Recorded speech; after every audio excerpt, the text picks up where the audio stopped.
Hello everybody, welcome back to the Camera Cat.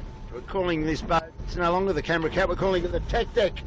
Warwick's here, he's deeply involved in this, and Bucko just holding us together. And we've got our own camera, as you've probably noticed.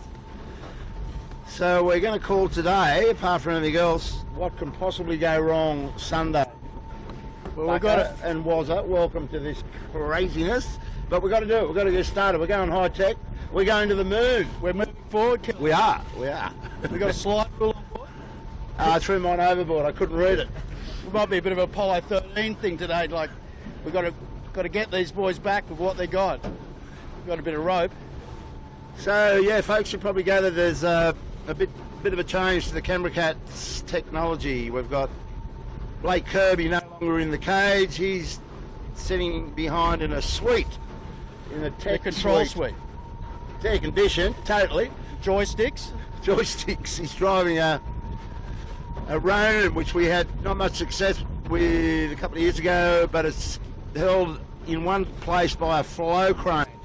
So we've got a lot of faith in that. So anyway, buckle up folks, this could be really good or really bad, we're not sure. But today, Bucko, heat 5 of the Australian Championships, and it all goes down to the wire today. With we'll give you the rankings later, but there's not much in it. Your weather prognosis, buddy, just come back from a long cruise?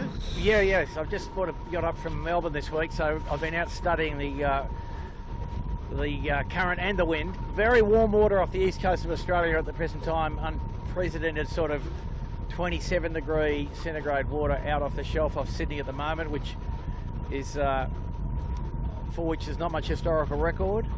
But today, a little confused sort of sea breeze funnel down Sydney Harbour with nor'easter about 12 knots, more up the top, probably slightly more up the top of the course. Wind not well pressed through under the bridge, so quite localised and a bit more east as the and it may build a bit. There's a split in the fleet. Most of the fleet gone small rig, but the top boats are almost big rig universally except for ASCO. So Smeg, Thurlow, Fisher, Appliances Online, all with big, and ASCO the only top ranked boat with small. They're all really waiting late to make that decision, guys. Initially, Smeg was going to go second rig, and the Noakes Youth boys were ringing up right next to them. And then they elected to go big rig, and then the Smeg did a change and went to big. And Thurlow, I saw Coxon coming over and talking to Lee Napton, and basically they'd made a pact to go with the same rig as each other. So I don't know whether that's part of the tuning thing or whatever. Well, they're 1 and 2 on the leaderboard. Could be what? They're 1 and 2 on the leaderboard. Yeah. For this championship. So yeah. Probably that's the reason. So then just when I came on board, Ash came up. We had Chris Steele was going to come out with us, and then they had a failure with their pole, spinnaker pole. So they didn't even get off the beach. Well, as you're saying, was it? As best of those things happen now, not in the middle of a JJ. You don't want those sort of scorecards in a championship as big as that one. Exactly. So this it's been really hard to read. Seabreeze had this building by around 4 o'clock to maybe 17 knots, but the breeze has just been up and down basically all day. And like even when we came out on the water just a few minutes ago, it was very soft, and now we're back to, what would you call it, 13 knots, Bucko? You know, but there's big angles out here, right? Yeah, I mean, half an hour ago, the wind up near the top of the course was north-nor'east, and down at Fort Denison, which is a little past the bottom of the course, it was dead set east. So it was about 50 to 60 degrees difference in the wind direction from the two ends of the track. But it looks as if it's even out and stabilised now, so most of the course now looks like 12, perhaps 14 at the max. And the whole track is now nor'east. And the tide, not a big factor today, just at the end of the flow, so not much going to happen there. But I would expect a big rig boat will win the race, but if it builds, that could get challenging. Well, this breeze has only just come in. I mean, this is what you're saying 12 or 13. This has only happened in the last 15 minutes. We saw the second rig boats like Rag and Famish coming out here. They were just looking really average. So they're rubbing their hands together, I would think. Warwick, the rankings, the point score right now, maybe give that to the folks, or you got something more pressing? Well, no, not more pressing, but I was just saying, like, basically we've got 6 minutes to a warning signal, and the discussion that I was having with the boys on the beach and Reese Mara brought up is really after the first lap the race is over unless it really cranks and you just can't get around the course with your big rig. So you've got to almost set up for your first lap, and even though these boats tend to go about the same speed between the two rigs at 14 knots, it's downwind that the second rig boats get a bit hurt. So it's just one of those tricky deals. But leading the regatta right now is Smeg with this is without. Oh no, these are drops. This with drops. Yeah. Okay. Yeah. With drops, there's only 1 point in it between Smeg and Thurlow Fisher Lawyers, 7 and 8 points. Then Asco in third on 10 points, and then huge effort, great regatta for John Winning on Yandu, and those boys who are sitting on 12 points. And then we go Rags, Appliances Online, DeLonghi. But Appliances, well, they've dropped their 19th, so even with that, yeah. So tight at the top, all to play for. Yeah, it's, I think the Smeg over in the drink over there, boys and girls, so it's a bit unlike them. Over at the start there. Down at the pin. Perhaps. Well, Bucko, just to give the folks some old skills on how to manage a race like today, which was a bit dodgy in forecasting, and you got to put a rig in. What you're with Ian Murray and Buckland and Buckley, what rig do you put in the Gotta Love It? Oh, sorry, what is it? The Channel 7. Was the old Colour 7. Colour 7, there you go. A long time ago. This is an important race. What rig would you have put in? The big one? Or well, back then we had sort of 4 rigs, so well, we'd be on 2, which means it's big equals big. Oh, right. So that's not a very good comparison. Well, it is, because, you know, the really big rig ran out of range at about 8 knots a wind. Just imagine you've got one of these. Oh, one of these is big. It's a big sale day for my $100. Lardy and you and Buckley would have gone big rig, yeah? Hey, Bucko, just a question. What was your rig time back then? Like the time it took you to rig up and, you know, stand up and be ready to go? With our, you know, peak skill set on, 8 minutes. You put a rig in 8 minutes, all laying on the ground. That's amazing. And sort of one discipline I've been trying to get the young guys to focus on is learn how to do it, because if you don't learn how to do it, there's going to be a day it's going to be like this. Yeah. And you're going to be a chance to win a championship, and everyone's going to be sitting, all the top guys will be sitting with their boats on their side with 2 rigs there, and there's going to be a race to get to the start. Well, all the other roosters have already made up their mind and probably gone the wrong way, but at least you get the last roll of the call, or the call is yours. If you can stick that rig in as late as possible, that's a big advantage, for sure. I think it did wonders for the psychology as well, though. We could sit there with our arms folded up to about 12 minutes to go, and 12 minutes before start, which is to alarm everybody.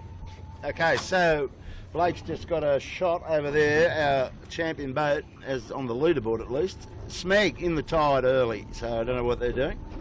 Yeah, they look like they made an adjustment. Now they're getting up.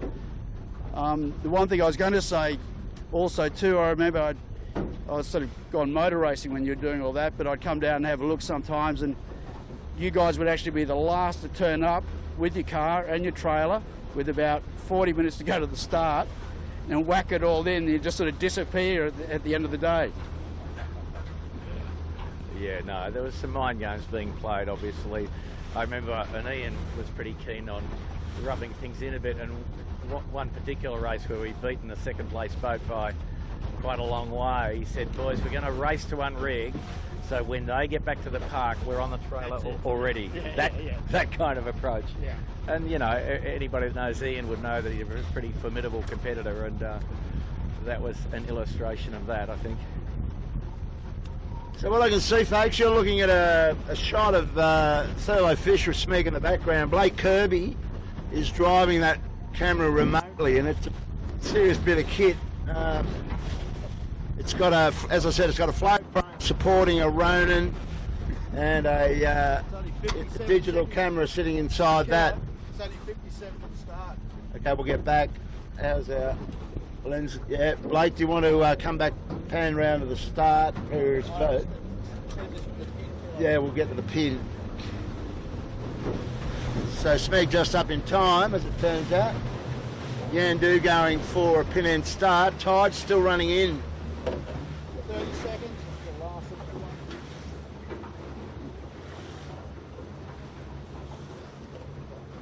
Lines is online, well late for this start, and the replacement steer on that is the Super Sub.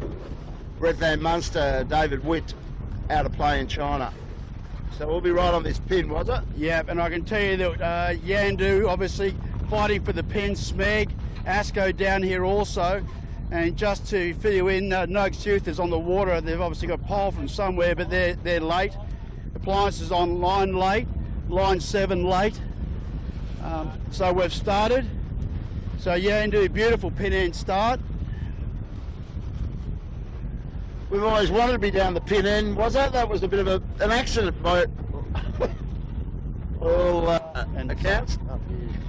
Okay, we're just looking back at the bulk of the fleet, more towards the boat end, where we've got Cooper's Rag and Famish, Mojo, Panasonic. Cooper's has got second rig in. Correct. So these are the pin end boats. Yandu, Smeg back to Asco, Triple M, and Thurlow second in the rankings. Rag and Famish on his hip. Jackie Sprague in the Mojo. We'll just wander across and get up on the hip of the boat end boats, was it? Without hitting somebody, hopefully. So Blake, if we come around to the left, if you can do that with the new technology, we'll pick up the Thurlow.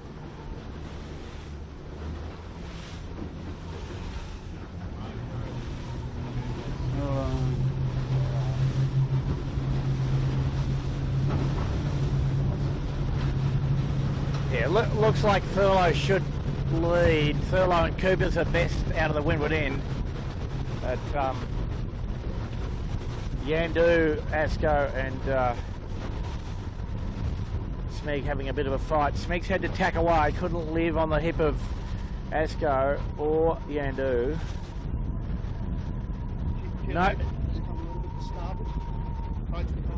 No speed difference between Cooper's with a little rig and Thurlow with the big rig. So, and that's the shot we've got here at the moment. Smeg coming across on port, bailing out of the lee bow situation on the left-hand edge of the fleet. But Thurlow just marching forward, and Yandu will go on port, won't cross anybody. Cooper's actually leading, and Thurlow's decided to attack early. The Mojo could be leading here. Starboard right, they've got to get out of that corner. Depends on how they travel in there. Yeah, Thurlow doesn't have to duck Mojo. So the windward end boats have come out of that quite well favoured. But it's the next bit which is the challenge, isn't it? The next step up into the Taylor Bay on the northern side here. Thurlow just enough forward that he doesn't have to duck anybody here. So that's a good escape for him, and he's back at the fleet with rights, but he'd just be happy he got out of there pretty comfortably, I think. And the wind speed where we are here, pretty much 14 knots. So top end of the bigs. Probably just into the second rig range here at Bradley's Head, but with the knowledge that this might be the windiest part of the whole racetrack. And Cooper's Mojo, yeah. Hard to see. Has to come back this way somehow.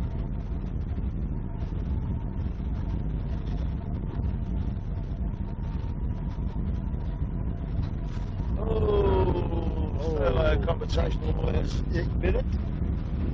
So Mojo, nice and high here, Warwick and Bucko. Have a go at this. He's got Rob Greenhouse is back on the Compass Global Market, so he's giving them a bit of glory right in their face. Yep, those boats there. So Blake's further now along. shooting backwards through our pole, which is not our best shot, but he'll come out of that. So in the battle for the rigs, pretty even. The Cooper's doing very well out there with that little rig on. It's going to see how they live downwind. And yeah, and up the top, as Bucko said. Yeah, interesting. The Smeg's gone backwards significantly there, so they might have an issue.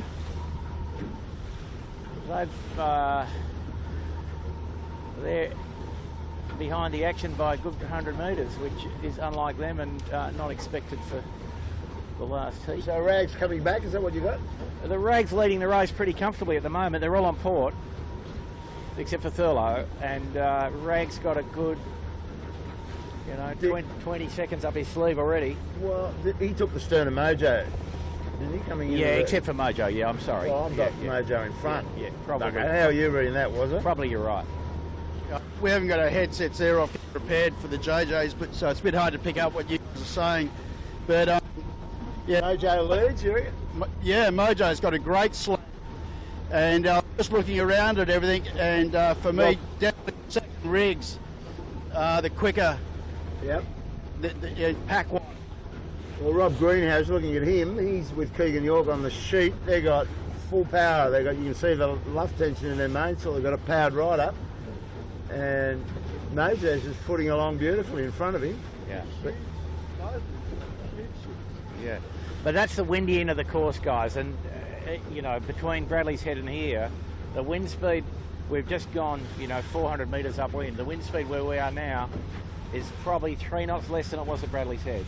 So what you normally would see is that trend continues up to the top, and it might only be 8 knots of wind up at the top, possibly, we don't know, and we see Mojo tack now, and he's got full pressure, but only just now, rather than being very comfortable full pressure.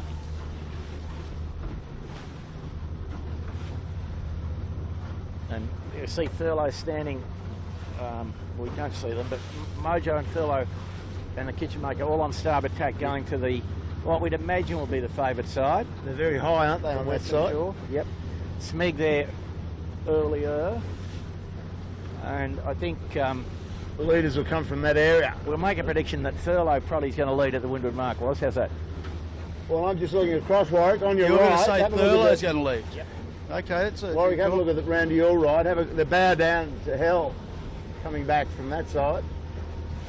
So they got slammed, and the new pressure, lifted pressure, is where Smeg and Thurlow are. And Mojo's heading in there for some of that action. We'll get across to that side and watch these boats come to it. Yeah. I was sort of looking upwind, and I tend to agree with Bucko. It looks a little bit softer up the top of the course. Yeah, for the viewers, I was looking at the wind trace earlier. At the top, as I said, the wind was about 50 to 60 degrees left of what it was down at Fort Denison. But what we're seeing now is something which tends to happen on days like today, that the funnel was only working effectively down at Bradley's Head.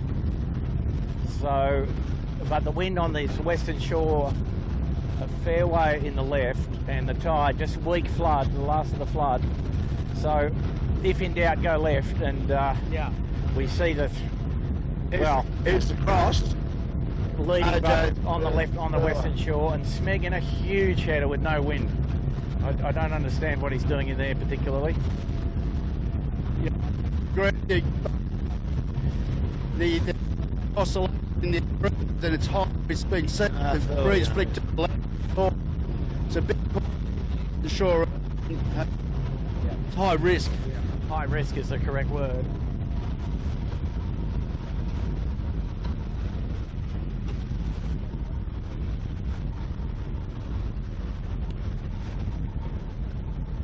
One thing I can tell you about Jack Sprague, you guys, is that he turned up in the old historic rigging park at Sydney Flying Squadron yesterday. Went for a gallop with on winning on Aberdare, and he said he really enjoyed it. Totally different, but enjoyed the experience. And that might have just cranked him up because he had a good look at this harbour yesterday in similar conditions, although hot, steamy, a little bit different directional at the moment. But it's amazing how a little gallop the day before can work for you sometimes. Get your head more comfortable about the day, etc. Would you agree, was it? Well, do you think that Lee Napton should flick his 16 and come and do this story? I think it's better for him. I think you should too. I think Bucko should just sign up full time. I've done it once. Sign up. So, guys, just if you're watching this, just very interesting. The northeast air is quite cold, and we've just gone from being in quite cool air to air which is a good 8 degrees warmer here on the northern shore, and we're now watching for the first time the boats with second rigs not at full pressure from time to time, and the Mojo doing a good job tactically, but the struggle up this end of the track will be to stay in the wind and Robbie Greenhouse has stay in the cool wind, I think. Yeah. Oh, Compass is stuck on, carried on with his race there very nicely, and probably got his nose in front just by a whisker. Well, you can see it's getting very puffy, and it's just got hot again right here. Thurlow's now starting to come back to Compass and to Mojo, and has done a number on Cooper's Rag and Famish. Well, I was just looking around here though. No wind in the middle, good wind on this edge, and that's a bit unusual. What we're seeing here at the moment. Well, it's very similar to yesterday. Very similar. Big holes in it. Nice and tricky. Oscillating. Yeah, no, yesterday in Sydney was pretty light air. The IRC keelboat fleet did a race to Port Hacking and back, which is 30 miles admittedly, but they didn't get back to the edge till 6 p.m, which was a bit out of order. Bar takings were down. Yeah, I was just watching, we're focused on Thurlow at the moment, but I was watching Mojo just tack. They've gone super soft in here at the Clifton Gardens base, same as Compass. They've gone super soft, and in fact we got a change for second place. Thurlow goes into second, Compass a little bit round to your right, like, or if you start Thurlow, pick it up. Just doing a good job on the joysticks first up. Was coming super slow. Thurlow tacks just below them, so Thurlow on the march. And set up, I mean, smack a bit further back at this stage. It's Thurlow really needs to sort of put a couple of boats, or one boat, 1 point difference, one boat. Well, it depends if they come first or second, obviously, but yeah. So it's sort of advantage Thurlow for the championship at this stage, about 2/3 of the way up the first beat, and getting really funky up here, Bucko. Yeah, no, I mean, Thurlow's watching. Smeg's gone out through the bit of light air in the middle and gone to the other side. Thurlow, I think, will tack back into the wind, which he knows is here at this point, and then perhaps go to the low line. But we've seen him be very conservative about it, but no, he's tacking now indeed. So I kind of think that's the correct answer, but there's not much certainty about this wind, is there? Well, I'm just looking right across to Nielsen Park, boys. The Asco is right at the shark net, and he's still in his northerly lift, but he wants to bank some money to get back with that easterly. And there it is, a bit of it over there, I think, isn't there? Look at those yachts just stooging down with a... So it's very interesting, and Smeg has found himself in real chase-up mode. Back off the lead, back in about 5th or 6th. And look at Mojo cave in there, and so is Global. Yeah. Right in the middle, there's nothing. Compass just getting across the ferry. Big hole in the middle of the harbour, so you've got to get across there at some point. Well, you know, and we're seeing here Thurlow's going to go to the windward ley line on port.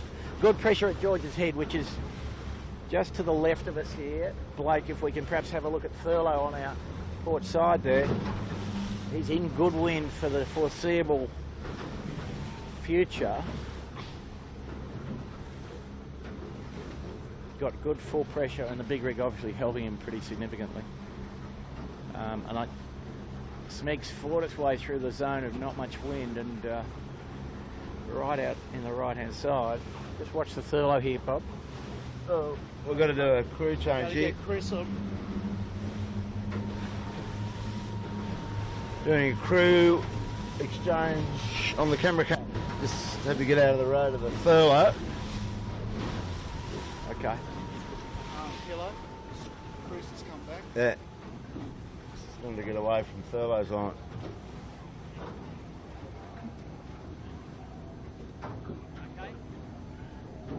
Nice work, dog.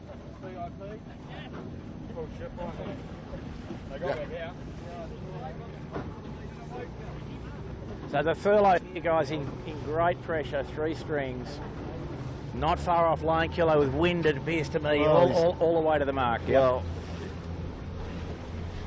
he's pulled a rabbit out of a hat there because...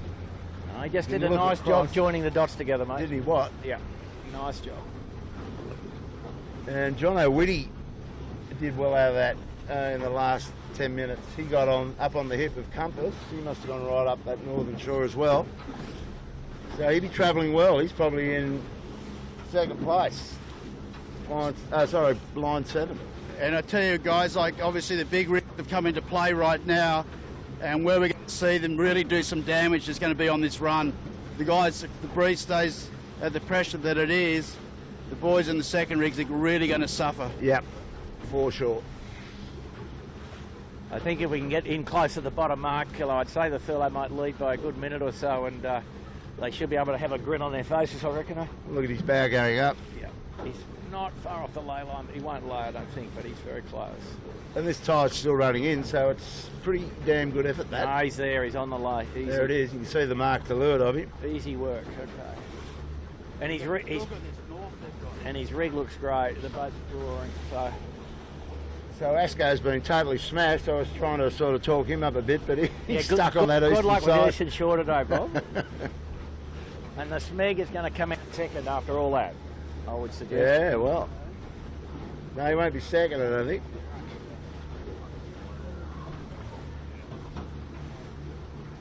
Line 7 Compass Global Markets are probably the 2 podium positions. Gave you a good thing, Thurlow Fisher. He's got the full team there. Trent Barnabas in the bow and Davey O'Connor makes up the A-grade side for Michael Coxon. So, Kill, it'll be interesting here to see if he does a jibe set, which would be the recommended procedure. He's got up to beat that side with wind all the way, and he knows there's not much wind down the Well, middle. it's almost compulsory, isn't it, in this breeze? Yeah. So Smeg tacks to come back. So He won't cross line 7 for mine. the Thurlow's going to lead by probably 1 minute, which is astonishing, isn't it? No, he's just going to do a bear away. No, it's a jibe set. Yeah, jibe set definitely on. Definitely on. Hey, I'm applauding. The crowd stood as one was. Yep. It's all Western Shore. Yep. Got to go to the wind. And the line 7 just had a little stop.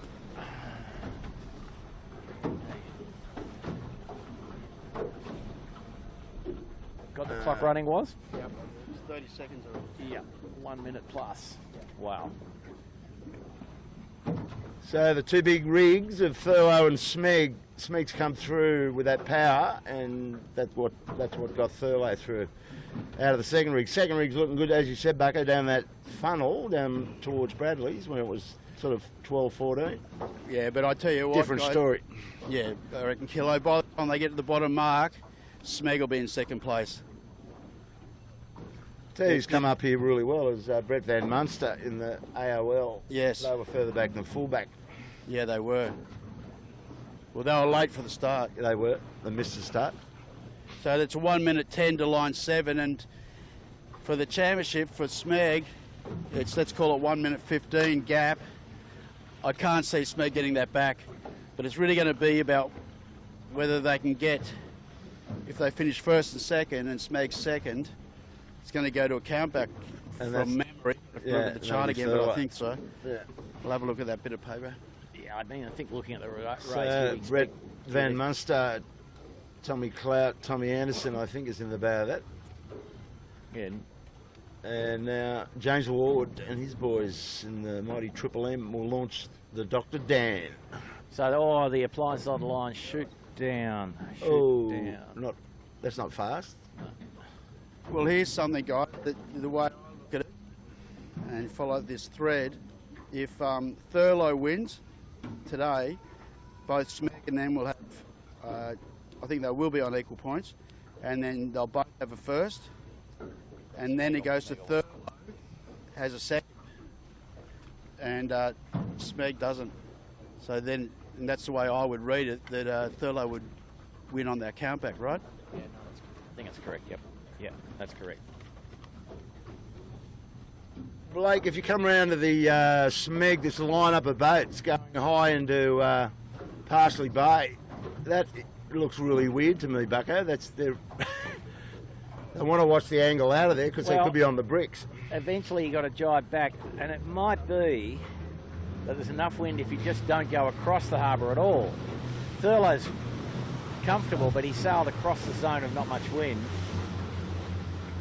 But Parsley Bay, can't ever remember going to Parsley Bay in a nor'easter. No. Well, this is not. It's not nor'east, right? There's not much east in this. No. And it's not a proper sea breeze. It's a very undeveloped sea breeze, essentially. So Ash Rookland's out on the water. They must have done some repairs there.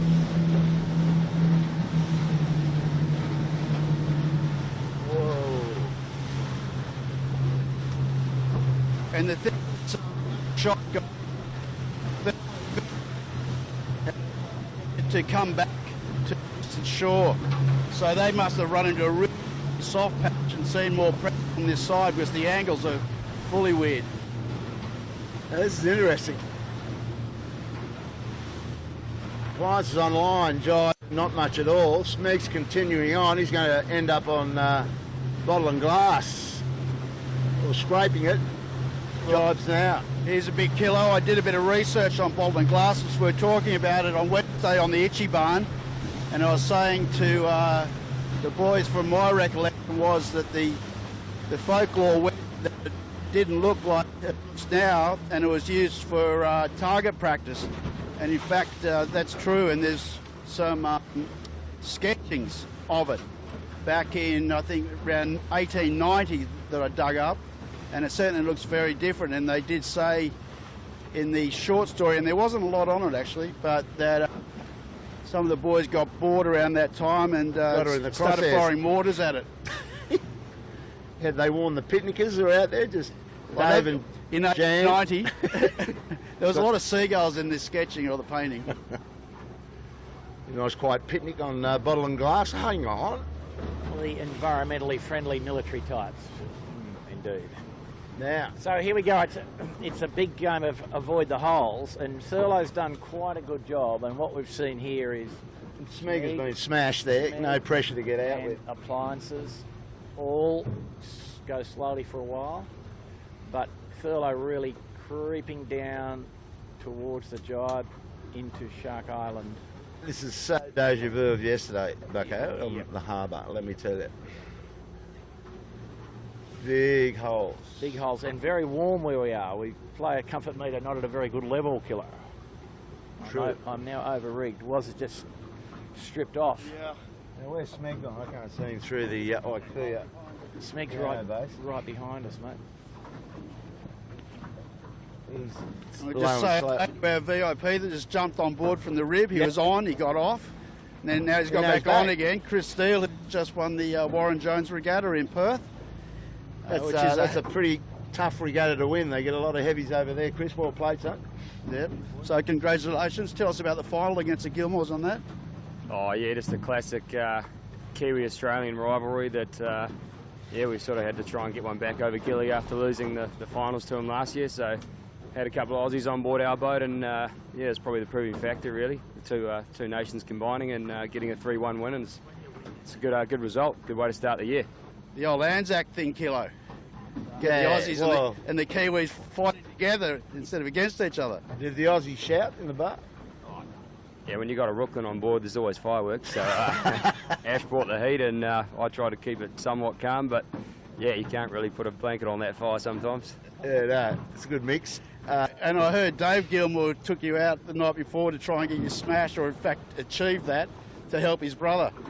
Yeah, well, I think Dave sort of had the mindset that he thought he was doing Sam a favour, but you know, I think it just actually relaxed us a little bit more, and yeah, we came in the next day with a bit of dust for the finals, and dust kind of wore off the day as the day went on, and it came good for us, and we managed to get the win. So that, I think that made it that much harder for Sam to swallow. You know, after taking that finals a lot more seriously, I think they were a little bit bitter that we'd been gone into it a little bit more relaxed and chilled out after a good night. So we got 2 good nights out, so everyone wins. Perfect. Well Now, done. Chris, just to you're involved with the MC32 Chase the $1 Million gig again. Yeah, You got some of that last year, didn't you? Yeah, we did. We picked up a good amount of prize money in Sweden, which was nice. Yeah, so obviously pretty excited. Racing on the multi-Ls on the match racing circuit, and also we're involved with the Extreme Sailing Series on the GC32s as well. So we competed in that here in Sydney December last year, and got a full team launching for the season again this year. So between the 2 circuits, it should be a busy year and a good fun amount of sailing on multi-Ls. And the Wahoonies up there, brother, they all right? Oh yeah, Did no, your way? it's always good fun. keep us on our toes, both on and off the water. Very good. Okay, we'll get down to the front of the race. We've got Thurlow, Fisher. John O'Witty seems to be just hanging in there somehow or other. Up a bit higher. He sailed quite cleverly down the run, but we're now seeing big spot of wind in the middle. Thurlow still comfortably leading. Rob Greenhouse a bit lower, he's got some pressure. Mighty Compass. Yeah, Rob might be wishing he had the jibe angle all over again. So the pressure's back in this little vein here, it appears. So where's Smeg ended up in all of that? Just there in the middle. You got dusted up a bit there. Yeah, Smeg's got a good solid 8th at the moment, which is not what they were seeking, I'd suggest. But a game of find the wind, and line 7's done the best job, and probably Thurlow's done a reasonable job. The appliance on line made up for their poor start. Yeah, appliances has been on charge, haven't they, guys? And just when I said it's smack to get down set, it's all been turned around, and they've been by 3 boats.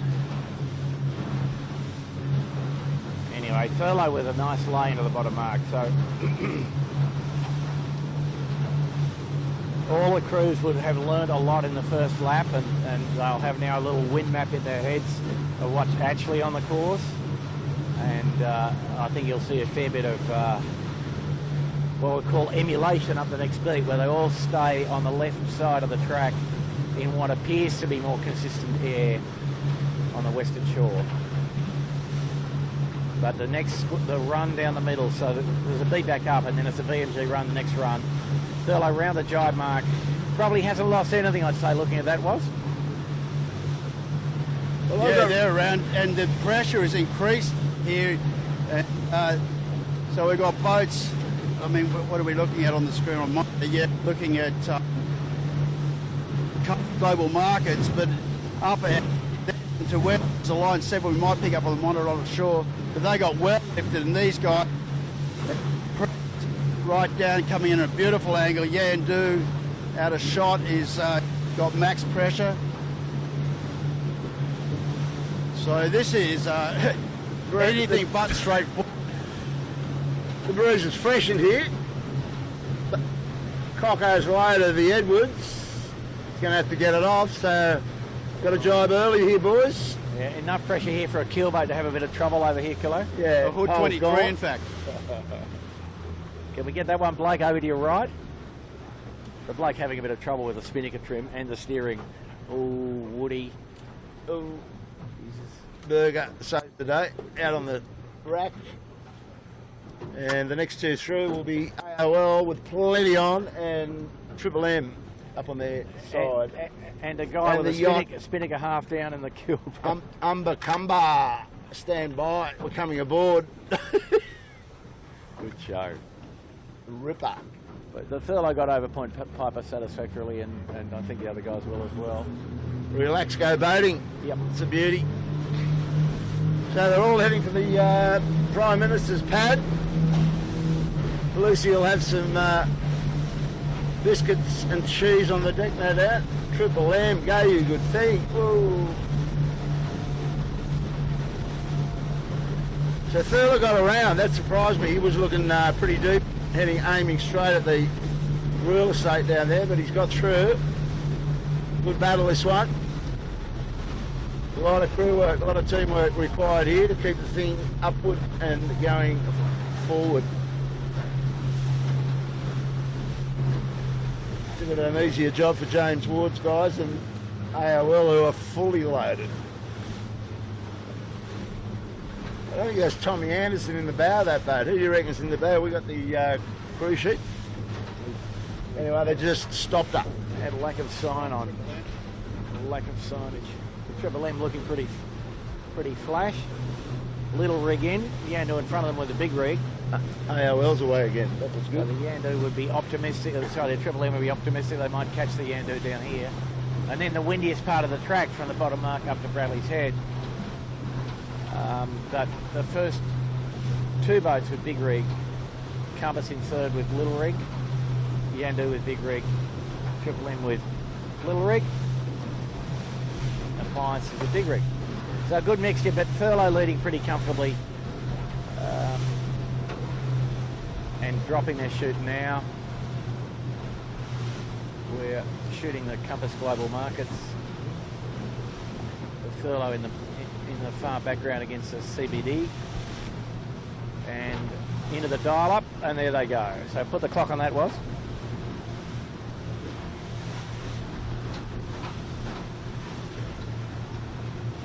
And the thing is, guys, this fleet has just been decimated in terms of the distance between the leaders and the people at the back. It's just enormous. There's boats still not quite at Nelson Park, so all that real funkiness and the changes in direction has really blown it up. And so really, I think, I'm just looking behind us, we've got Appliances just behind this little group here, and just behind them we've got Smeg, and then it's a long way to everybody else. Good battle between Triple M and the Yandu right in front of us, Blako. Got to get the chutes off. Yeah, well, they've had a, as we said before, they've had an awesome regatta sitting in fourth place. And I'll just have a quick look at whether they can move to third or not.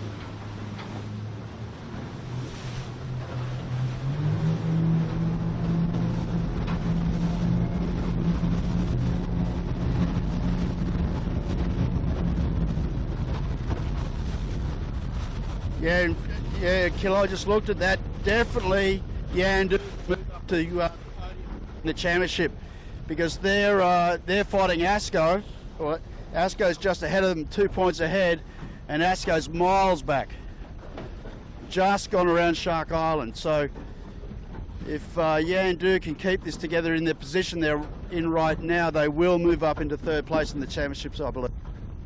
Yeah, well, this is sort of as puffy as it was at the start, but as you said, Bucko, this is the windy part of the harbour, and then it all turns upside down up towards Taylor Bay, and it's still light up there from what I can see. So this is just a little localised patch of water, yeah?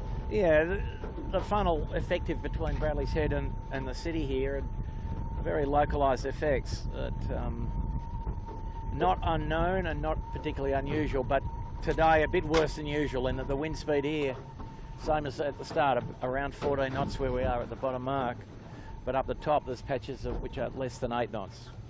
That's pretty much what the first beat was, right? Yeah, exactly the same. So Smeg, lots to do for him. What position's he in? 1, 2, 3, 4, 5, 6, 7. He's in 8th. Yeah. Not out of the question. But he's got to get the whip out from now on. Next boat, Kitchen Maker. After that, we'll just putt up towards the leaders. Dragon Famish well back with a small sail. He got marooned in the middle of that run. Yeah, the Smeg didn't look comfortable on the beat, and and didn't look comfortable on the run either. So they usually learn pretty quickly, but maybe one of the cogs slipped a bit today, perhaps.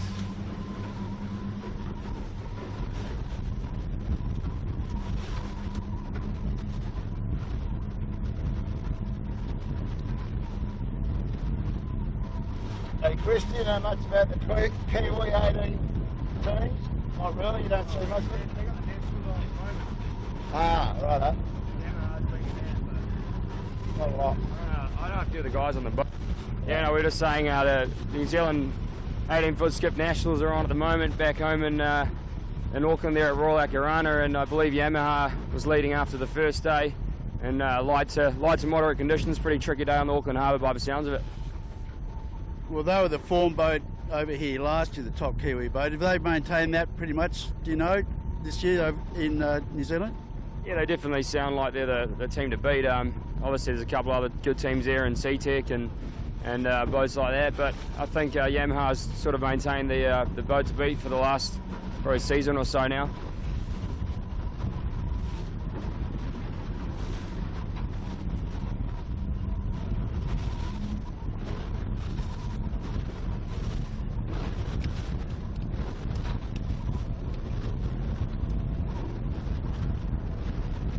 The wind a little bit more right here, Bucko, than it was the first time up, do you think? Well bowed down coming out here, or about line ball, do you reckon? No, it's close. It might be a little bit in the right, but I don't think it's changed too much from a structural standpoint.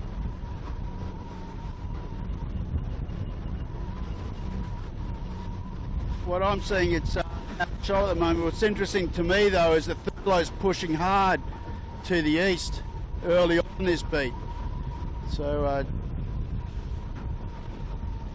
that's where some of the guys make gains downwind in that first run.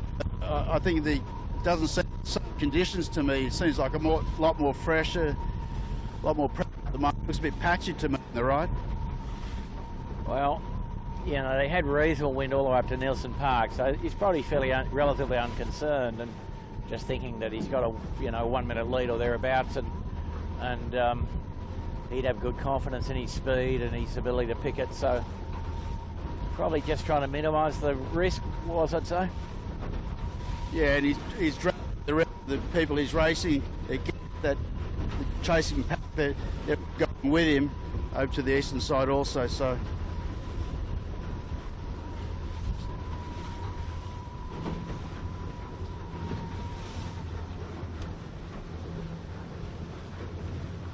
Tide's still flooding here, yeah? It's not 4 o'clock yet? No, but it's getting pretty weak, Kilo. Okay, But the water is still quite smooth, so we won't see any ebb tide effect in this whole race, barely. So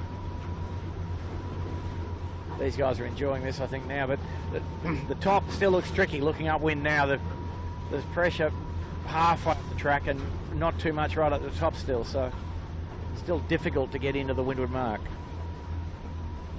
It's quite right by looking at those dinghies up off Steel Point. They're on Port Tack going quite high.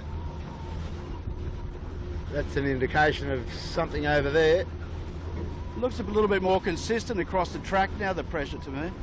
Yeah, it has that appearance, but I bet you anything that it's up the top, it's still pretty soft.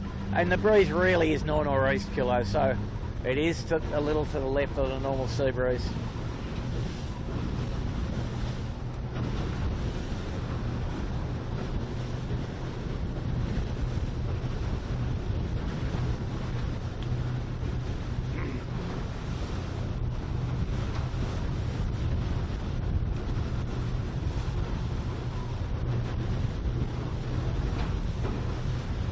So line 7 has tacked off Shark Island, and he's now coming back on Thurlow's hip, just across Compass Global Markets. So he's clear second at the moment. Yeah, we got second and third, line 7 in Compass Global Markets with the second rig, and then back to probably Yandu, or who has got their big rig in So a bit of a mix-up. They didn't.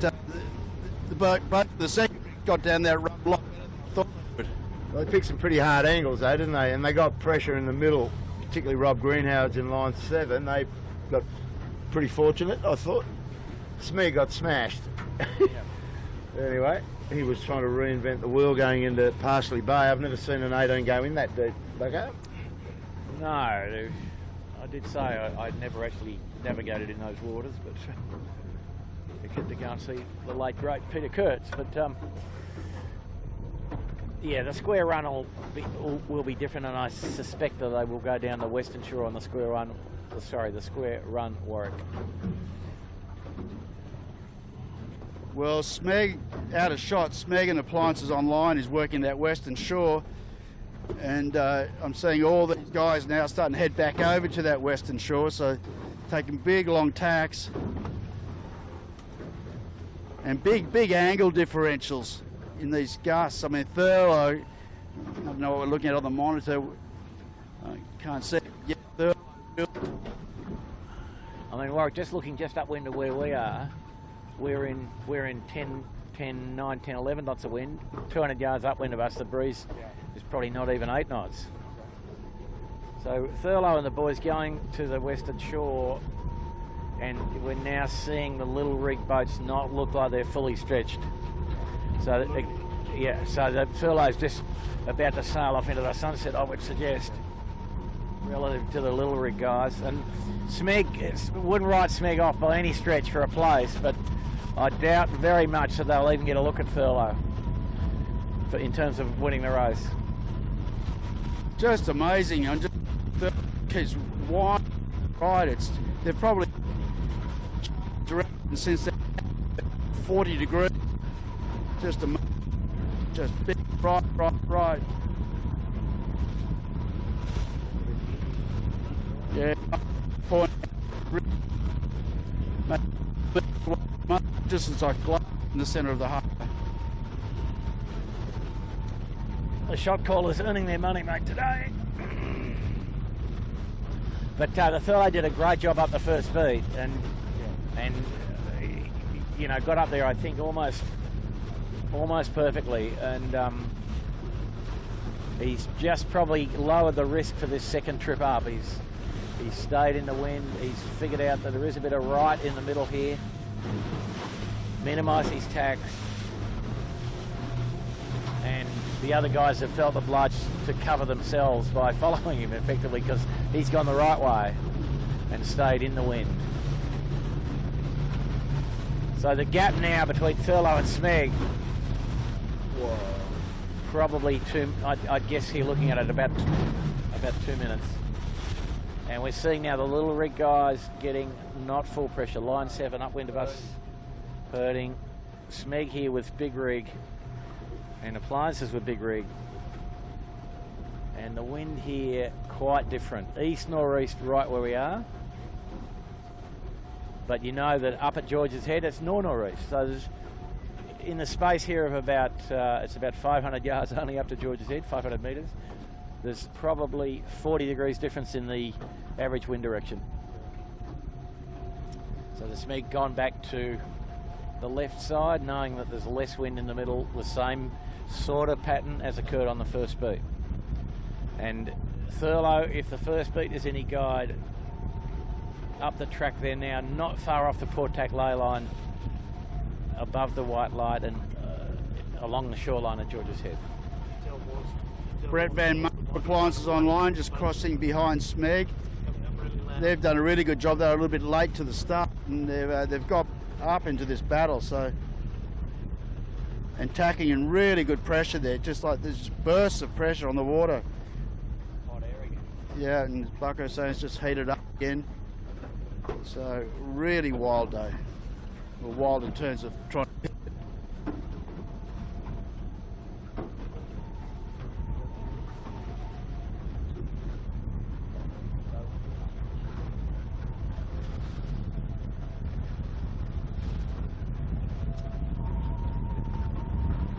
Set up.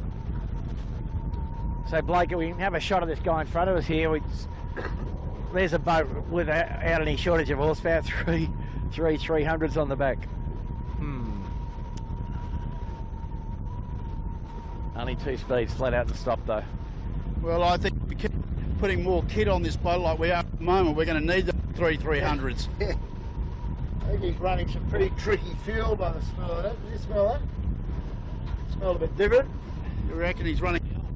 Yes, I taste it. That's cheap, the rally out in the rally car. Oh my God, I used to call it liquid gold.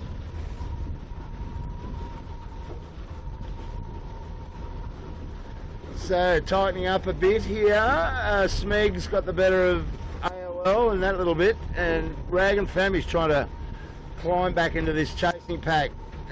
Compass Global Markets and line 7 heads all of them, but he's in a very soft patch up ahead of us. Cooper's just tacked on our bow, caused a little bit of slowing up, and very high left. The line 7 just gone a little too far. Paid a price.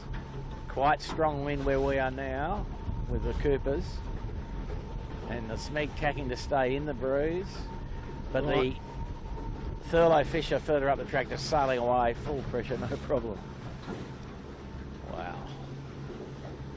Tricky, tricky, tricky spot here.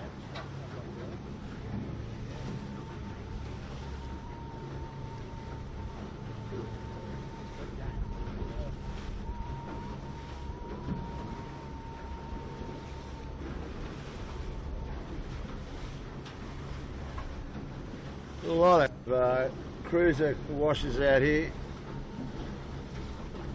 Pretty bouncy afternoon. Well, what you see down the bottom is exactly what happened. It's gone really light and really fun up the second half of this beat. We've got boats, the second rigs with some only pulling one string, and our leader, we're just pointing out, it's a little just outshot. Coco had is a bit of really snakes and ladders in front of him, so he's had to get out of there. He mustn't have had anything in front of him. Yeah, he stepped too far to the right, a little too early. He has to, I think, be on the port tack ley line of the windward mark, but he's back in the pressure again now. So not too, he's on the ley line, I would say, but equally he didn't want to go to where there was no wind. Well, they've still got to cross the harbour. Yeah, sort of a little bit of pressure folding in around the headland up there, Bob. I think it's not too bad. Well, you did a good job last time. He was right over this Did a side. perfect job. Here he goes, back on the port, well up on the ley line. He's overstood, but in these boats, because of how much faster they go cracked sheets, overstanding can actually be the optimum solution. It's not a keel boat where overstanding is a bit of a sin. And these ones you can overstand and still improve your time over somebody who's gone just to the minimum ley line and sailed in quite a bit less wind. But also too, Bucko, I agree with you, but it just looks like they're soft again. Sometimes it's just like there's a hole in the set. It's almost like the outside of that dead patch. Yeah, we'll have to look up the rule book for yachting laws again and see rule 1, which is don't go where the wind isn't, you know. Exactly. So it's just amazing. He's tried to tack back and he's in light air, and he knows that over here on where we are, it's blowing about 12 knots, and he's only 100 metres away, and he's didn't quite go far enough, but he's off and going again now. Very strange day.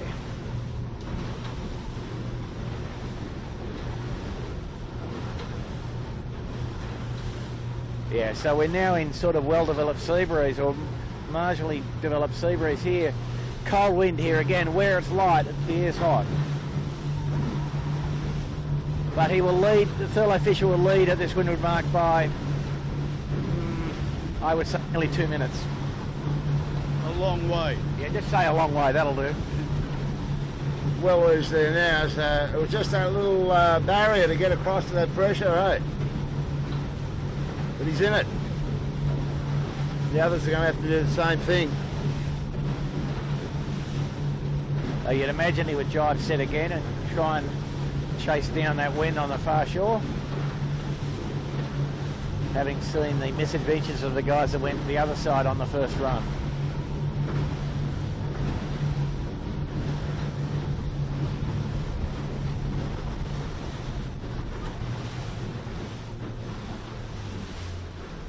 Get a time on this guy.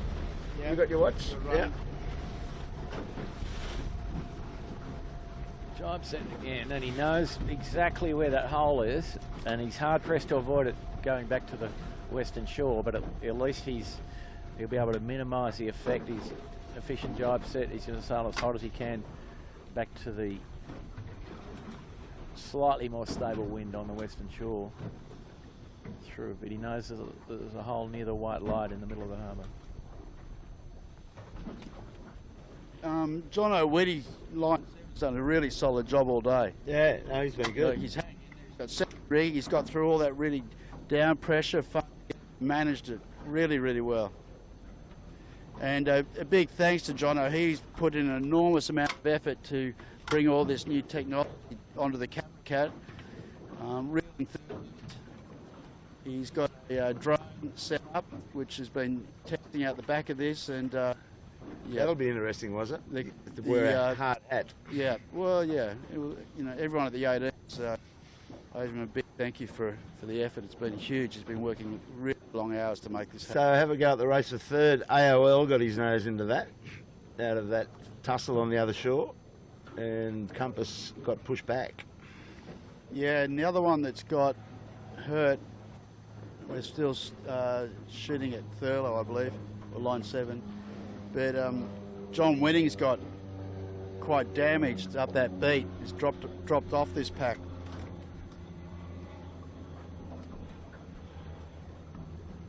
So good job by Brett Van Munster. Yeah. But just talking about John Winning, I think he's still at this stage, maybe if they finished in the places they are now, maybe done enough to jump ahead of Asco for third place in the championship. Uh-huh. Yeah, Asco hasn't had the most inspiring day, have they? They're back in about 11th. Smegler's next, 4th. Nobody not jibe setting, so Lee's, No partially baked. Lee's not going to partially bait this time. Compass Global on a big gap, and the guys with no wind on the Port Tack ley line. Cooper's 62 back there with no wind at all. They're all going through that transition. Look at them. Maker. Yeah. They're all going through the same issue. Ash Rookland's caught up, Warwick. Just have to be on the overstood on the port side. Yeah, he has. Chris and I've been watching him. They're chipping away. They were late to the start. That problem with the pole, then Sean is getting them the pole off the sail, get them out in the water, but they're quite late, and then sort of weren't with the pack and sort of got a bit out of focus. But didn't have a great. But then the rest of the race so far, they've put together really well, and are coming up to challenge the race. And they're all struggling with that wind trench. Rags trying to battle through it. Kitchen Maker escaped. Just a band of nothing in the transition between the north pressure and the pressure to the east, as we saw Michael Coxon dealing with it. And he dealt with it pretty efficiently, and he's well away down the harbour in front of us. Now, these guys are sailing into AOL. Rob Greenhouse just saw that and jibed off it. Didn't like it at all. That's very brave. That's very brave. Well, at least he's not going to follow him in there. They're really soft and high, whereas Thurlow, he's gone. Thurlow's gone. Majorly gone. So this little hole and the bunker. And an explanation of how it can exist like this is a little beyond me off the top of my head, Warwick. But it's got all the cherubs. It's here. It's got the cherub fleet trapped as well. But there's wind on the edge, on both edges of this end of the track. Wind on the eastern edge and wind on the western edge. And no wind around where we are. So Blake, can you pick up Thurlow? He's right off our bow, but in the distance. See if that lens can show the folks how far away he is from our location. Does that come up? Yeah, there he is. Yeah, it's working well. And my apologies, I've been told that I'm really loud on the mic. Got new audio systems, so I've got to learn to adjust to that. They're listening in the back room, was it? Yep, in the control room. In fact, control. Had to go out in the backyard. So we come a little bit back to your right again, Blake, and pick up the Smeg and AOL. They've now got pressure and are going again, just hunting down line 7, who's just got into a really weird patch. Man, this is crazy. Well, you can almost Smeg- see what's going to happen here, was it? Smegglers are going to get into second, Yeah, and AOL will give them a fight for it, I would think. And yeah. Well, line 7's looking very soft in there, and Smeg's driving in a bit of pressure and coming back out. we're in no pressure. Camera Cat Tech Deck, nothing where we are, and we're, what, 100 metres away from Smeg, a beam of him. So he has to be careful he doesn't go too far our way. Yeah, and what's extraordinary about that shot is that He's motoring. would be have to be well over a nautical mile at the guy now. And he's Just three got strings and exactly. pressured. Yeah. And heading for the mark. This is actually pretty crazy. Well, we've had a lot of heat in February. You probably, people up in the Northern Hemisphere have had the flip side to this. I guess you're probably shoveling snow off the deck where you are, but this has really been warm down here. We've got a temperature of 38 in Sydney, I believe, and it's higher out in the western suburbs, and this has created what Bucko knows with high water temperatures, and it's a bit of a cluster, Bucko, isn't it, for the sailing? Yeah, no, tricky. And this is kind of reversion now to what was happening earlier in the day before lunch. The breeze actually subsided into a weak easterly for part of the harbour here. The guy's laying down the harbour on Port Jibe. Well, Rag's completely snookered over there. He's got a little bit of pressure, but he's got to get across to this side of the harbour, and we're in the doldrums here, and he's not going to transit that too well. Meanwhile, Kilo, if we can just stop and get Blake to come back, all these boats behind us, and I know you can't see it because we've got the office set up they're all parked. at the back, absolutely parked. You might have to come around to starboard so we're not shooting through the pole there, Kilo. Not about to be rammed by anybody, am I? No, we're good. Yeah, this is crazy. Yeah, we've got several boats have purchased long stay tickets in the parking area. So, Warwick, the wind isn't stuck to the water at this point, is it? It's I bounced off. would say it's definitely not on the water, and I'd say if there is any, it's a long way up, sort of probably about 30,000 feet where No the sticking. A380 is She's unstuck. unstuck. Yeah, so yeah. So we've got the land of two winds, the easterly wind and the northerly wind. Is fully look. If we look down to your left now, Blake, you'll see the Smeg Is mapped.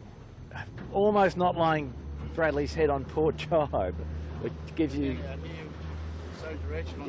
the other guys up the top here on starboard going nearly the same course. So very interesting.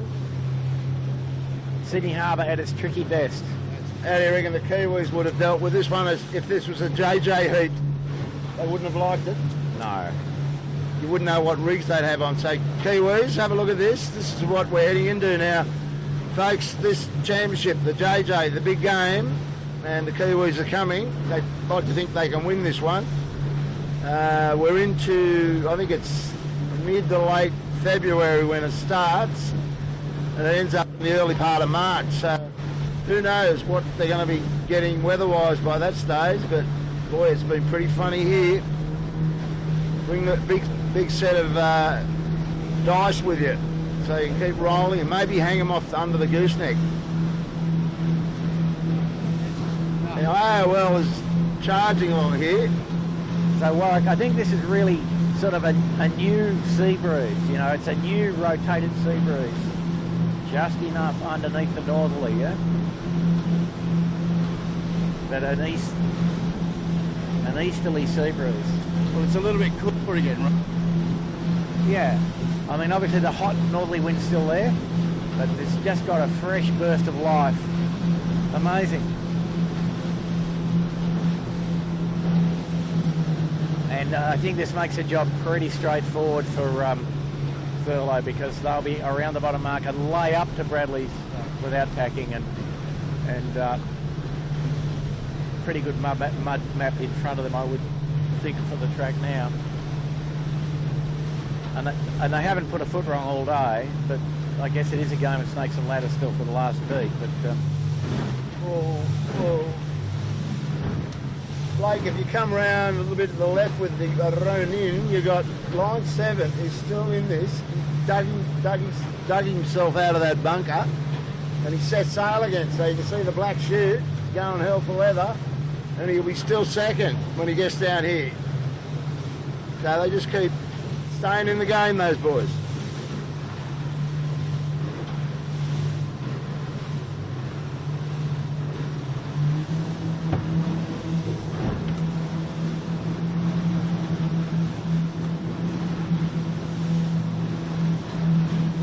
Thurlow around the mark and on a win, so he's leading by about 5 minutes.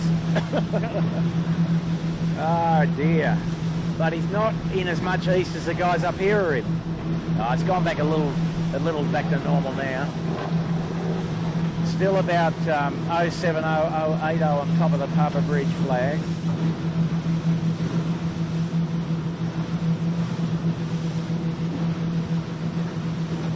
So, what was, I've forgotten, what did you call today?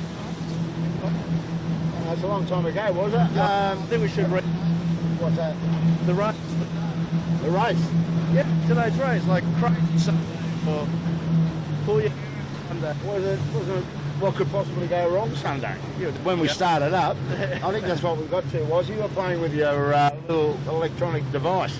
No, Scratching your head. No, the race from Houston. Oh, you threw it back?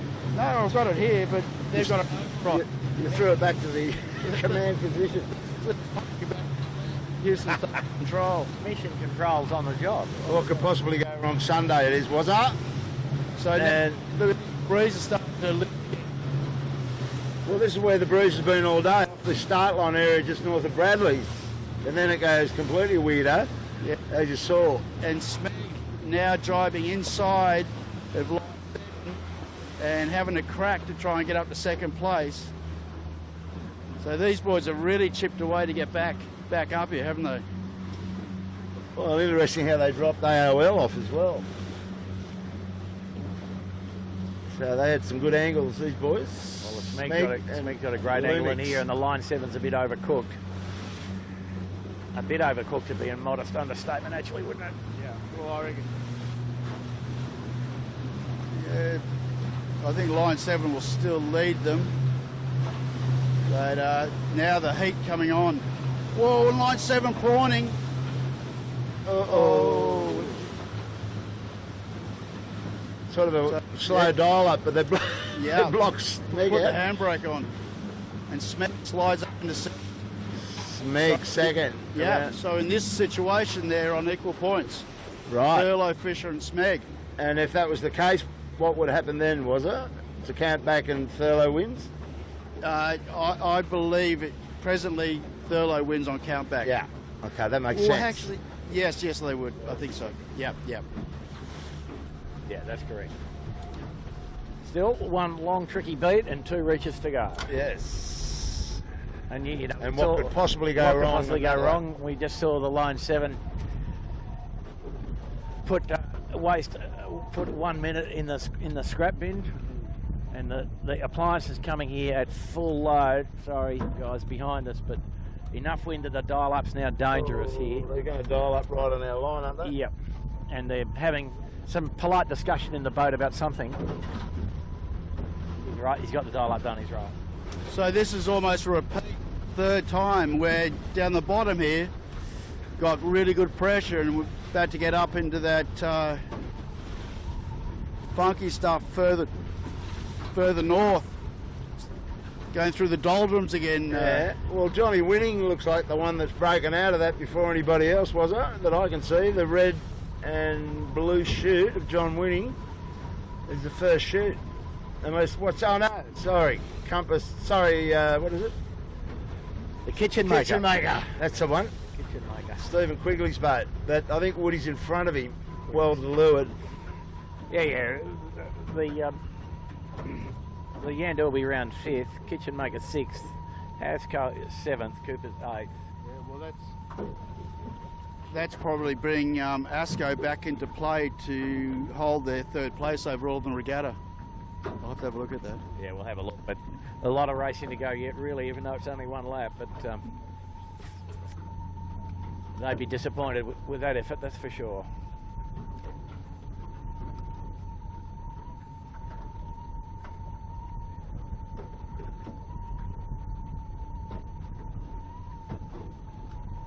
Your furniture strings are making a racket there, or is that the squeegee floater?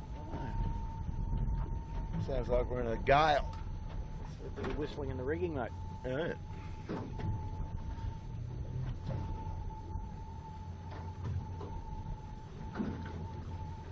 Yeah, so Rag finally escaped the Eastern Shore. Yeah, Rag didn't have enough money to pay the parking attendant. Nah, man. Had to wait a while, had to look under the seat for the change. What's interesting here, I just had a quick look at this.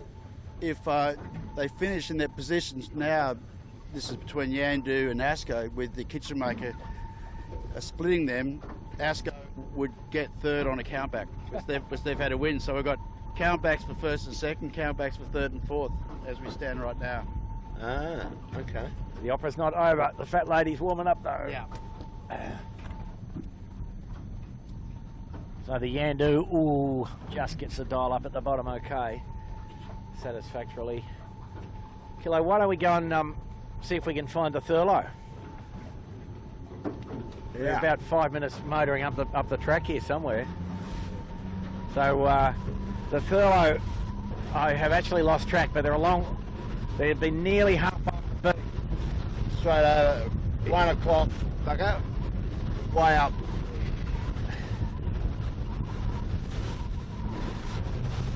And the challenge, of course, for the leading boat is that the leading boat has to solve the puzzle, because he's the first guy to know the zone, and the following boats can observe what happens to him. But he hasn't. He's done a pretty good job the first 2 beats, and he's just doing probably the same thing for this 3rd.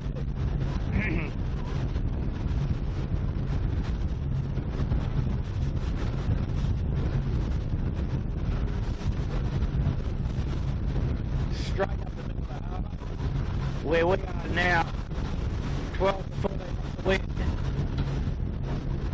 but sort of normal-ish northeast direction now, so back to the left quite a bit from where it was on the run.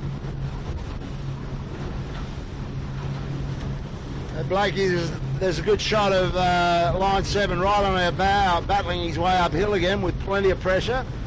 Noakes Youth just gave him a sail pass with a chute on, going pretty quick down the bottom. You should be able to pick up line 7.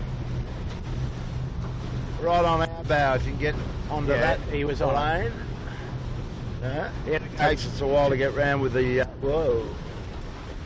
The line 7 tacking to go back to the northern shore. He's starting to catch up with him. Smeg coming back with line 7. Line 7's got him, I think. Just that fresher part of the harbour. Second sail paid off or worked beautifully. You'd have line 7 in front there, wouldn't you? This right? Wood 23. Anyway, there's the line up off the back of line 7.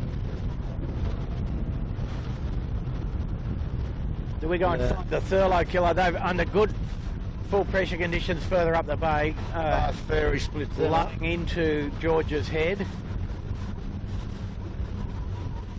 So I think you can see him be pretty conservative. He's right on our bow, yeah. And careful to stay in the wind as he gets up near the top.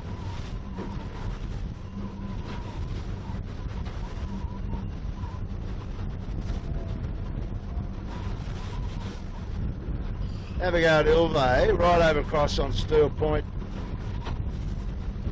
Out the back door. And still got to find some air to get back into this pressure that we're in. It's just one of those days. But, Bob, if we look up again at Thurlow, they're not in shot, but if you look at them now, they're back in easterly flow. full pressure with easterly flow up the harbour. Up the right. Yep.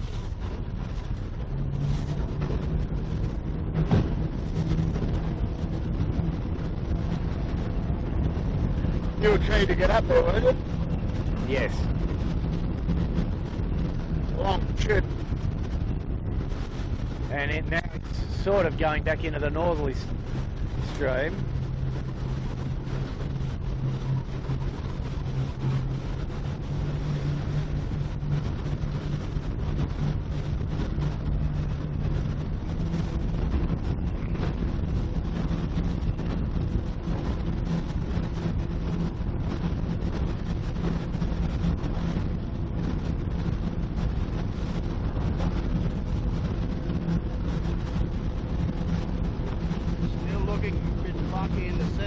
Yep, no, he had a 40-degree bend for a while. You're back in the northerly now.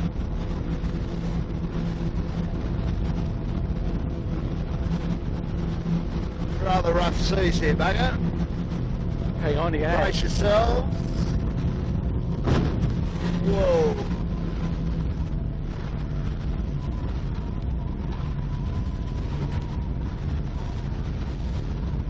So Thurlow just inside here, just on port, Warwick. Yeah, it didn't look quite as bad as it did the up here. But how's he got the bottom and still big angles, but looks a little bit more stable than last, I'm sure. These guys are just doing an excellent job hooking up all the dots today, really testing. I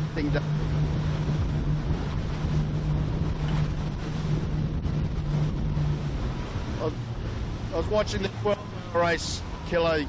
Man, we're tearing up some money. Oh, the shunts, these things are like $500,000 cars, or more, some of them, and man, they're just like banging off walls, smashing into each other, and they're all top guys. I only watch a little bit of it, but think they're going to race for 12 hours. There'll be no one left. Well, they're actually saying, the commentator guys were saying that all the spare parts guys from around the world, like Ferrari, BMW, Audi, McLaren. So they're running McLarens and everything up there? Yeah, they're licking their lips going, yeah, boys, it's going to be a big month. Might be able to get the old Ford Ute up there and have a run. There'll be nothing left. She could get home. Yeah, well, we've got to go with the invitational class, I'd imagine. You'd get real well. You can take out a couple of Ferraris with that one, Killer. Have a look at this, guys. The Thurlow here trying to navigate this zone of no pressure. And, how about the waves? And some nasty leftover powerboat wash. But he looks as if he's thinking differently the last time. He couldn't go back to the north because of the ferry, the Manly ferry. He's going back to the north now. Avoided the ferry. In the east, he's going back to the pressure near the white light. Ooh. There's a band. He took that ladder away from the snake last time. Awkward. Yep. But it's down pressure here. Lots of chop and disturbed water. No, very bumpy water and plenty of But powerboats. that is a becalmed area, isn't it? That transition patch in front of him. And a ferry. Huge. Yeah, he's just hooking back up to the northerly puff, which is the ferry, which is not too far in front of him, is inwind. And if we watch the shot now, you'll see just stepping into the pressure in, you know, the next 100 metres. Oh, what's the bloke going to do? So he's 3 strings, so as long as he's got full trapeze load, he's pretty comfortable. He's got to get a ladder to the east there. Yeah, but he knows where that lives. Out near the green channel marker there, Bob. He's sort of got a little waypoint, I think. Yeah. And he knows he's got enough room that he knows that it's probably better to overstand the knots to make sure that he major waves coming from the other stays side. in the wind.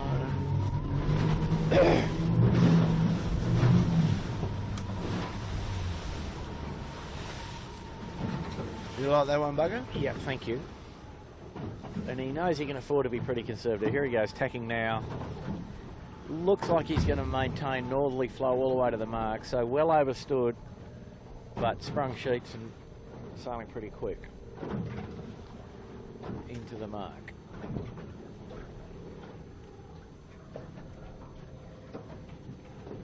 leading comfortably? Well, normally there's a bit of a game plan, isn't there, for Sydney Harbour in most conditions, but you no way could you anticipate anything, you know, pre-planned. Really, it's a matter of what you see on the water at the time and rolling with it and adapting. Yeah, but they've done the Thurlow boys have done a great job today of staying in wind. There's only been a couple of occasions where they haven't been in wind. Obviously helped it, you know, from perception standpoint by the fact they put the big rig in, which was a correct decision. Oh, don't do it. But you'll see them here, jibe set again, I think. They're cracked sheets into the windward mark. And looking back downwind, I would say their lead is the thick end of 5 minutes. 5 minutes. Yeah, and almost still unimaginable that in the middle here, there's still a spot of hot air where the wind's lifted off the water and it's probably still blowing quite well, you know, 100 metres up, but down at the water level, nothing.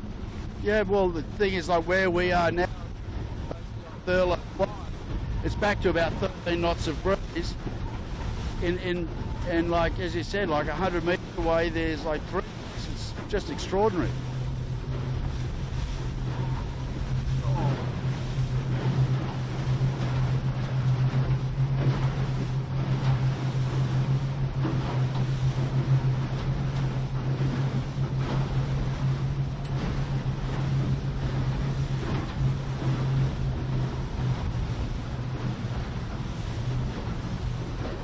That's what Michael Coxon's guys are looking at, that nice little Butcher Boy turn mark.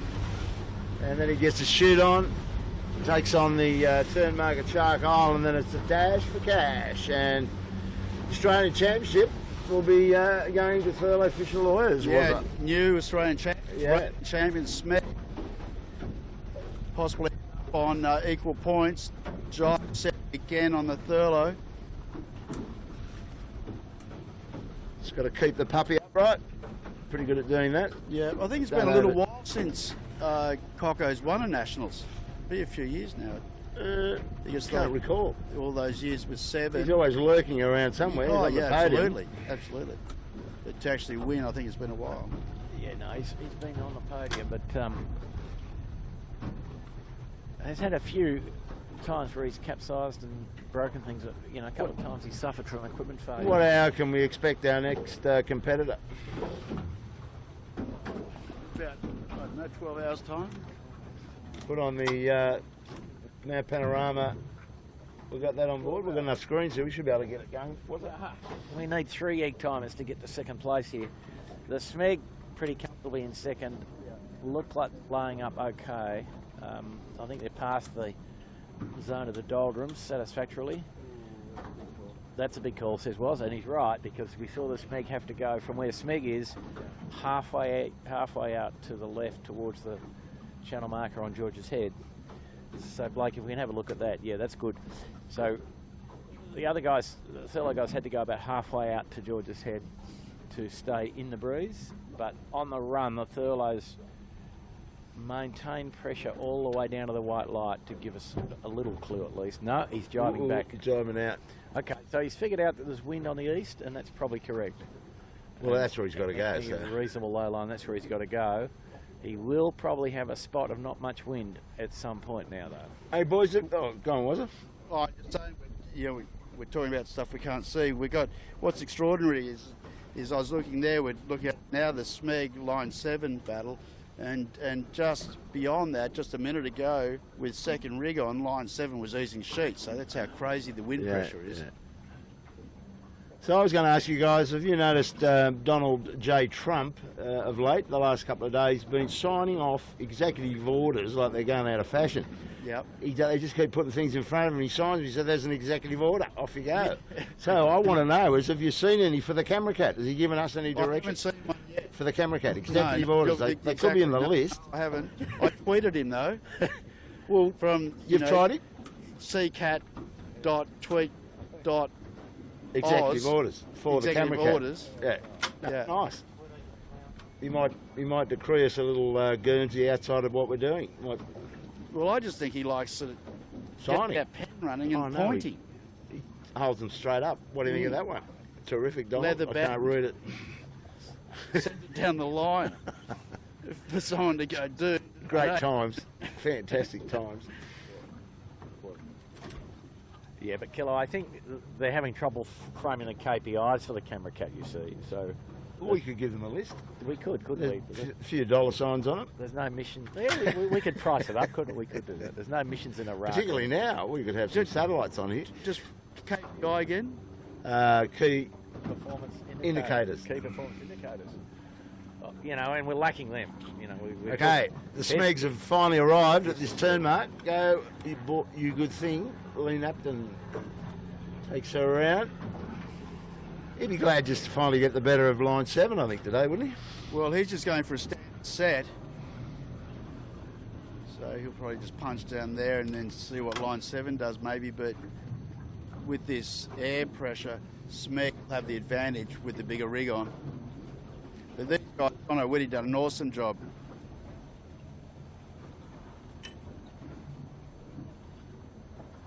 And The mighty Yandu will be in. I think we'll go down with these guys Maybe because 5th. we'll Yeah. have to talk about Donald if we stay here. That Well, might be exactly. We're going to see a new national champion, Australian champion, so we probably want to be there for that. Good. Yeah. Ooh. Whoa, what's going on? Why is that happening? Ducker? easterly wind, mate. Put the bow down a bit. Like a hose. Yeah. Oh. As I think the viewers would appreciate, the camera cat not the highest freeboard boat. And when there's any wind across the boat, as there presently is, it can be a bit aquatic.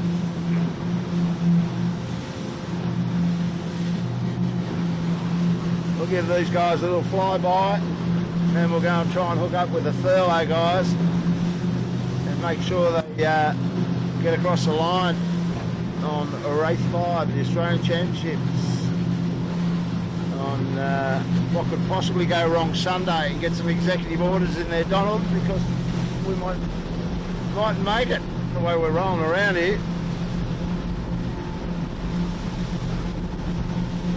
Yeah, it wasn't such a red hot day for the smugglers. They started on that pin end with line 7, and they've just stuck with them all day. Ducko, they just couldn't seem to get up where some advantage, some good ladders and some bad snakes. Bad snakes didn't get any good ladders, I don't think. Is that how you see it? Yeah, a little bit. I mean, he obviously didn't quite have the wind structure properly resolved, and you can see that the Thurlow Fisher team had a pretty clear view about what they had to try and do on the feed, and the Thurlow guys ignored their opposition because they were leading, and made their own arrangements basically, and have done so very well all day. I've had the shortcut here, Killers. Yeah, I think you're right. We'll take a quick ladder ourselves, I reckon. We're trying to catch the Thurlow, which is down near the giant mark. They've stayed in the wind on the run pretty neatly, and for us to get with them at the finishing line, we can't follow them, otherwise we won't catch them.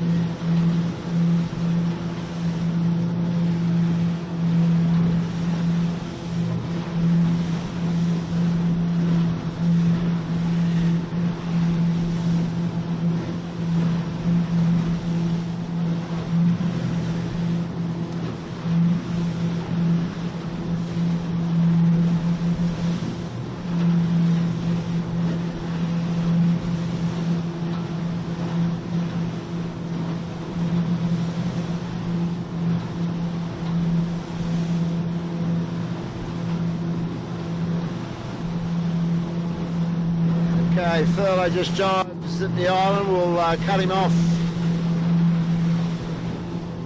Blake's got, he's just got, you just see Thurlow scarpering around the back of the island.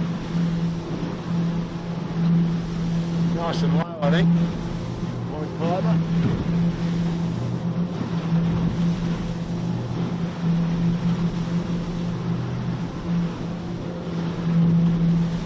Nigel, did you check the tyre pressures on this thing? It's starting to get a little bit wobbly. No, I already went. The front does fit. It's going down, isn't it? It's This stop on this next lap will go in. the trim's gone a bit high. We've got the opposite back. That got a bit more back up. Yeah.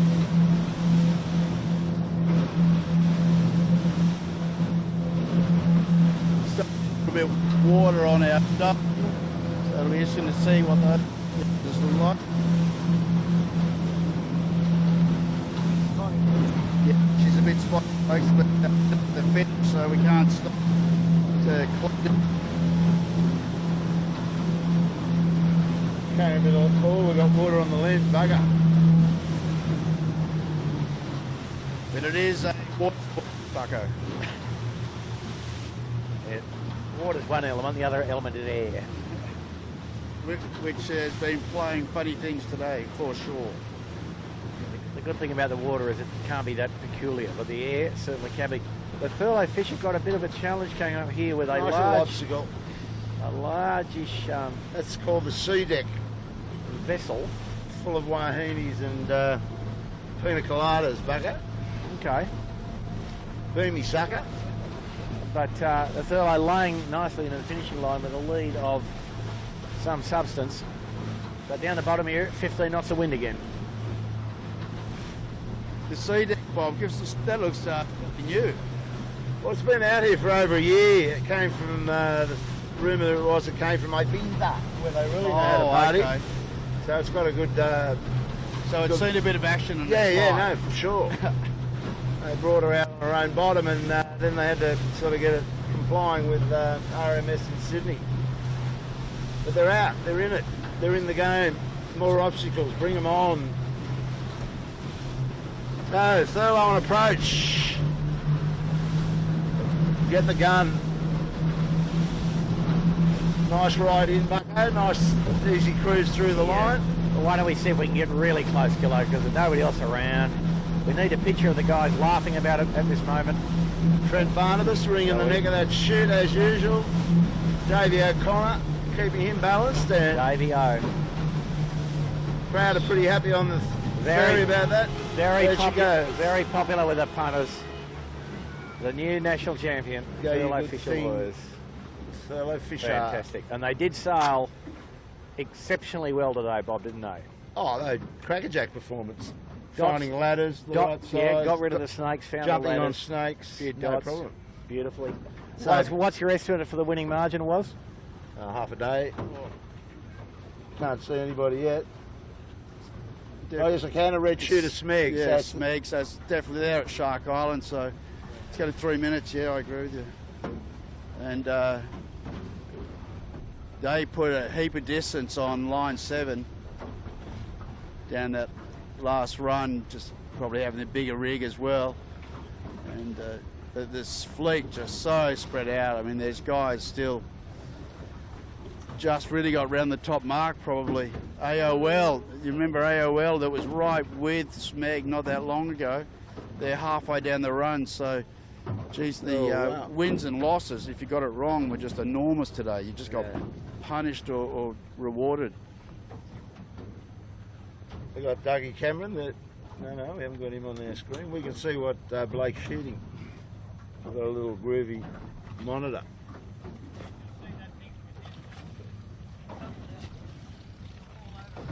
So good, should give a shout out to Pegmeister Coxon. Michael Coxon's lovely bride and now proud mother of Billy. Had the baby, Billy Beverly. It's a ripper of a girl. Not much difference between Billy and Beverly, is the Kilo? No, you double BBC. Yeah. Billy Beverly Coxon. So, hi you guys. Hope you're enjoying our coverage and got some air conditioning happening. See you soon, hopefully. We're just hanging around killing time here and waiting for the smugglers to transit next few hundred metres to the finish. We've got the punters and the spectator ferry over there waiting for that to be signed off. So what? We got another race next Sunday, which is the heat of the club championship, I believe, fellas. Correct. Scratch race, and then they've thrown together a 3-boy handicap. Just to confuse, I would imagine that the Kiwis will be across here by then, and they'll be wanting to be racing. And certainly, Howie Hamlin will be down here shortly. He likes to get out early, and he's got Skip McCormack with him again in the bow, and Dan Phillips on bongos in the middle. And they remember last year they did really well. I think they ended up third or something. Yeah. So really, particularly getting to this time of the year, I mean, Howard's super fit anyway, but, it gets a little bit funky stuff like this, a little bit light. They're a big chance. Obviously, we spoke about Yamaha earlier on. No doubt Thurlow, Fisher, Smeg. And the big boy AOL. David Witt. Yeah, I mean, they're probably top 5, I would say. Have I missed anybody? Like for outright probably honours? half a dozen was, but yeah. All we're doing is filling in time, bro. Yeah. Here she comes. Lee Napton bringing the Smuggler Zone. Very popular boat with the spectators and everybody in the boat park.